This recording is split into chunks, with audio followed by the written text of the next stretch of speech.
ये मार्टिन हिविंग्स जी की बुक है, इसका नाम है एडवांस्ड इंग्लिश ग्रामर। इसकी फर्स्ट यूनिट करेंगे। इसमें उन्होंने प्रेजेंट सिंपल और प्रेजेंट कॉन्टिन्यूस को एक्सप्लेन किया। ए पार्ट में देखिए क्या कह रहे हैं Martin ji. We use the present simple to describe things that are always true, जो हमेशा ट्रू होती हैं, यानी कि परमानेंट फैक्ट्स, और situation that exist now and as far as we know will go on indefinitely, जो सिचुएशंस अभी exist कर रही हैं और जहाँ तक हमें पता है कि वो वैसे ही रहेंगी इनडेफिनेटली, तो इनको हम टेम्परेरी फैक्ट्स बोलते हैं। देखिए दो एग्जाम्पल सेंटेंसेस दिए हैं। इट टेक्स, तीन दिए हैं बल्कि। It takes me 5 minutes to get to school, मुझे 5 मिनट लगते हैं स्कूल जाने के लिए। अगर कोई बंदा अगर ऐसे बोल रहा है तो हो सकता है कि वो जहाँ वो रहता है वहाँ से 5 मिनट लगते हैं, लेकिन उसने अपना अगर प्लेस ऑफ लिविंग चेंज कर लिया तो उसको कम भी लग सकते हैं, ज़्यादा भी टाइम भी लग सकता है, तो ये टेम्परेरी फैक्ट है। Trees grow more quickly in summer than in winter, trees जो हैं समर में बहुत तेज़ी से बढ़ते हैं विंटर की तुलना में, तो ये एक परमानेंट फैक्ट है। Liz plays the violin brilliantly, Liz जो है ब्रिलियंटली वायलिन बजाती है, तो ये टेम्परेरी फैक्ट है क्योंकि वो प्रैक्टिस करती है इसीलिए ब्रिलियंटली बजाती है। अगर उसने प्रैक्टिस छोड़ दी तो वो ब्रिलियंटली बजाना भी छोड़ देगी। बी पार्ट देखिए, बी पार्ट में मार्टिन जी क्या बता रहे हैं। टू टॉक अबाउट एक्शंस और events that have begun, action और इवेंट जो स्टार्ट तो हो चुके हैं लेकिन ख़त्म नहीं हुए eight the time of speaking, जिस समय हम बोल रहे हैं उस समय वो एक्शंस ख़त्म नहीं हुए, तो हम प्रेजेंट कॉन्टिन्यूस यूज़ करते हैं, ठीक है। The car isn't starting again, तो कार दोबारा शुरू नहीं हो रही, वो बंदा बार बार स्टार्ट कर रहा है, कार को कोशिश कर रहा है स्टार्ट करने की, लेकिन वो स्टार्ट नहीं हो रही है।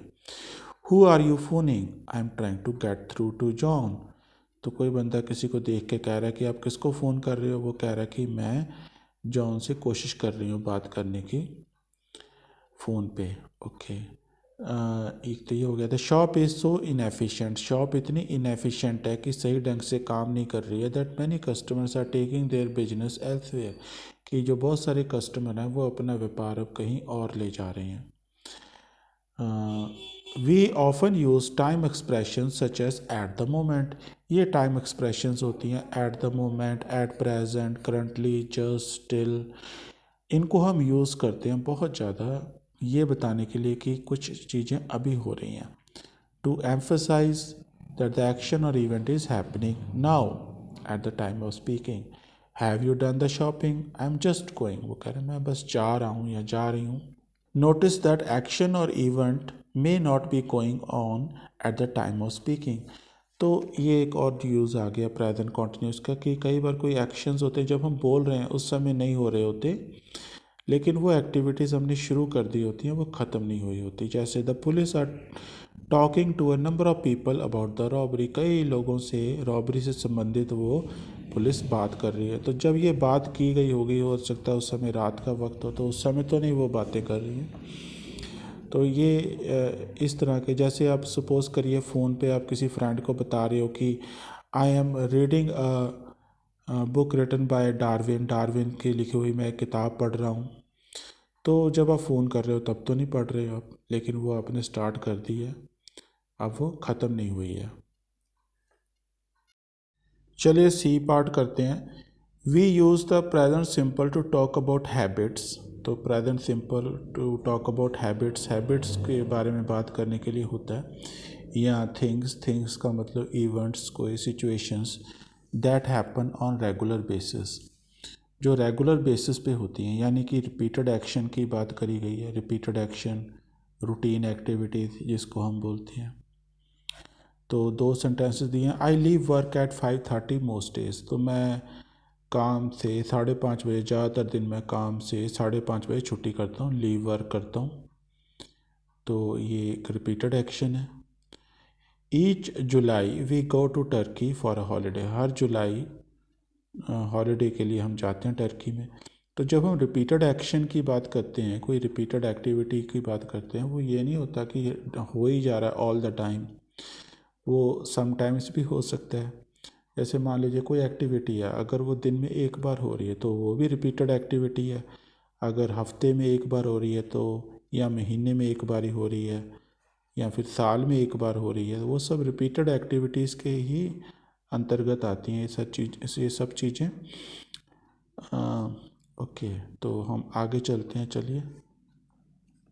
However when we describe repeated actions, लेकिन अगर हमने कोई रिपीटेड एक्शन डिस्क्राइब करने हैं और इवेंट्स या events that are happening at और around the time of speaking, जब हम बात कर रहे हैं तब भी हो रही हैं वो रिपीटेड एक्शंस, तब भी हो रही हैं। आर हैपनिंग एट और around the time of speaking, जब हम स्पीकिंग कर रहे हैं उसके आसपास हो रहे हैं, तब भी हम प्रेजेंट कॉन्टिन्यूस टेंस यूज़ करते हैं। जैसे ये देखिए, मार्टिन जी ने ये 2 सेंटेंसेस दिए हैं, why are you jumping up and down. तो ये सेंटेंस दिया है। इस सेंटेंस का देखिए, is be jumping up and down, इसका एक इडियोमेटिक मीनिंग होता है। एक तो इसका ये मीनिंग होता है, is be jumping up and down, इसका मीनिंग होता है बी वेरी एंग्री, अपसेट या एक्साइटेड। एक तो ये इडियोमेटिक मीनिंग है। तो दूसरा ये मीनिंग आप जानती हैं कि अप एंड डाउन जंप करना। Why are you jumping up and down on trampoline these days. तो मैंने ये खुद एक सेंटेंस बनाया है, क्योंकि why are you jumping up and down एक आइसोलेटेड सा सेंटेंस है, इसके आगे कुछ नहीं लिखा, पीछे कुछ नहीं लिखा, तो बात की समझ नहीं आ रही है किस तरह से रिपीटेड एक्शन है। तो ये मैंने एक बनाया कि आप ट्रैम्पोलिन पे क्यों छलांगे मार रहे हो आजकल। तो ये एक रिपीटेड एक्शन बन गया जो कि वो रोज़ कर रहा है, और उस कोई दूसरा बंदा ये देख के बात कर रहा है कि आप ये ऐसा क्यों कर रहे हो, ये एक्शन रोज़ क्यों रिपीट करते हो। तो वो जवाब दे रहा है, I am trying to get in shape. अगला एग्जाम्पल दिया है, I am hearing a lot of good reports about your work these days, कि आजकल मैं आपके बारे में बहुत अच्छी रिपोर्ट सुन रहा हूँ। ठीक है, आई एम हियरिंग मतलब आई गेट न्यूज़ फ्रॉम, कि मुझे न्यूज़ मिल रही है आपके बारे में अच्छी रिपोर्ट की। तो उसको काफ़ी समय से मिल रही है लगातार, तो एक तरह से रिपीटेड एक्शन ही है जो अभी भी हो रहा है। ठीक है, उसके बाद सेकंड यूज़ देखते हैं। एक तो ये बताया, इसको मैंने फर्स्ट नाम दे दिया, इसको सेकंड में देखिए क्या बात कर रहे हैं Martin ji. We use present continuous और present simple to describe something.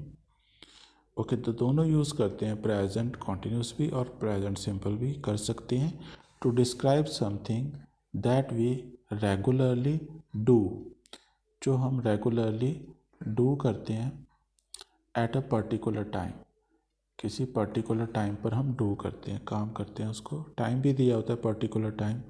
तो हम दोनों टेंसेस ही यूज़ कर सकते हैं, ये कह रहे हैं मार्टिन जी। जैसे we usually watch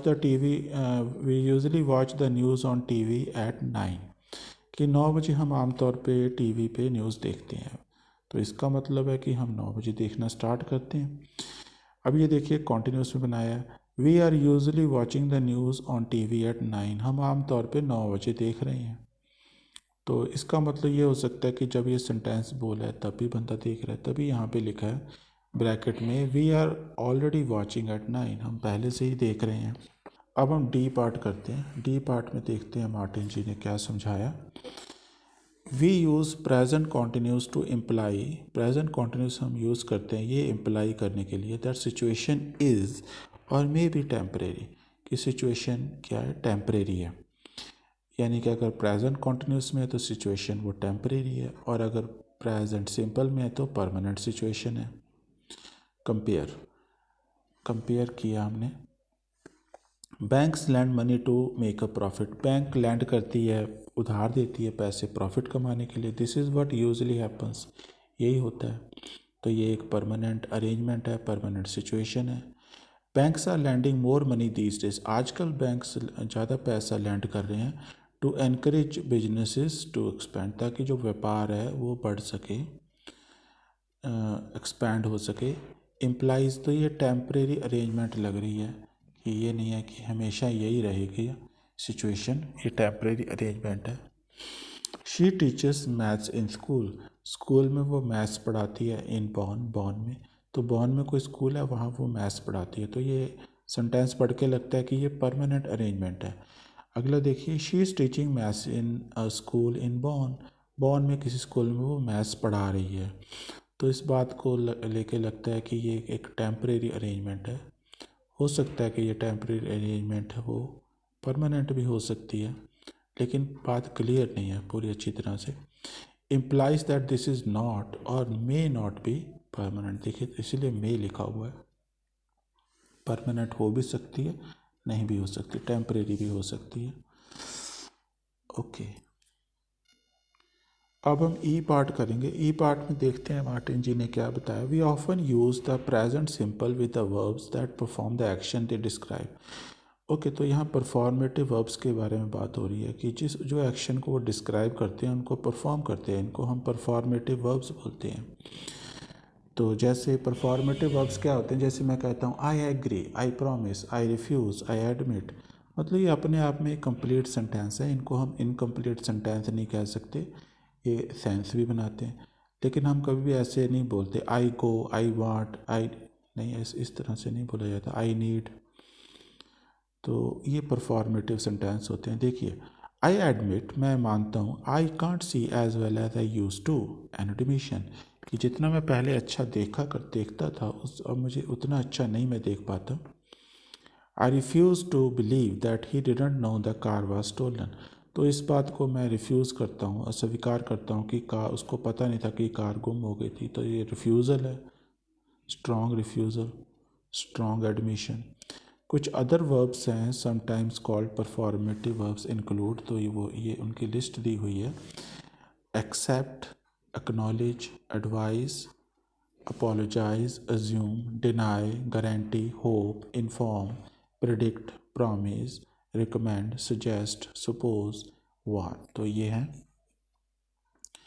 We can use models। models can, could, may, might, would, should, ये होते हैं मॉडल्स with performative verbs। तो performative verbs के साथ हम मॉडल्स भी यूज़ करके बोल सकते हैं to make what we are saying more tentative, कि जो हम बोल रहे हैं कोई ज़्यादा टेंटेटिव हो, लेस फोर्सफुल हो। अगर चीज़ लेस फोर्सफुल होगी तो वो ज़्यादा पोलाइट लगेगी। तो ये देखिए, ऐसे ना बोल के कि आई एडवाइस, तो उसने आई वुड एडवाइस बोल दिया।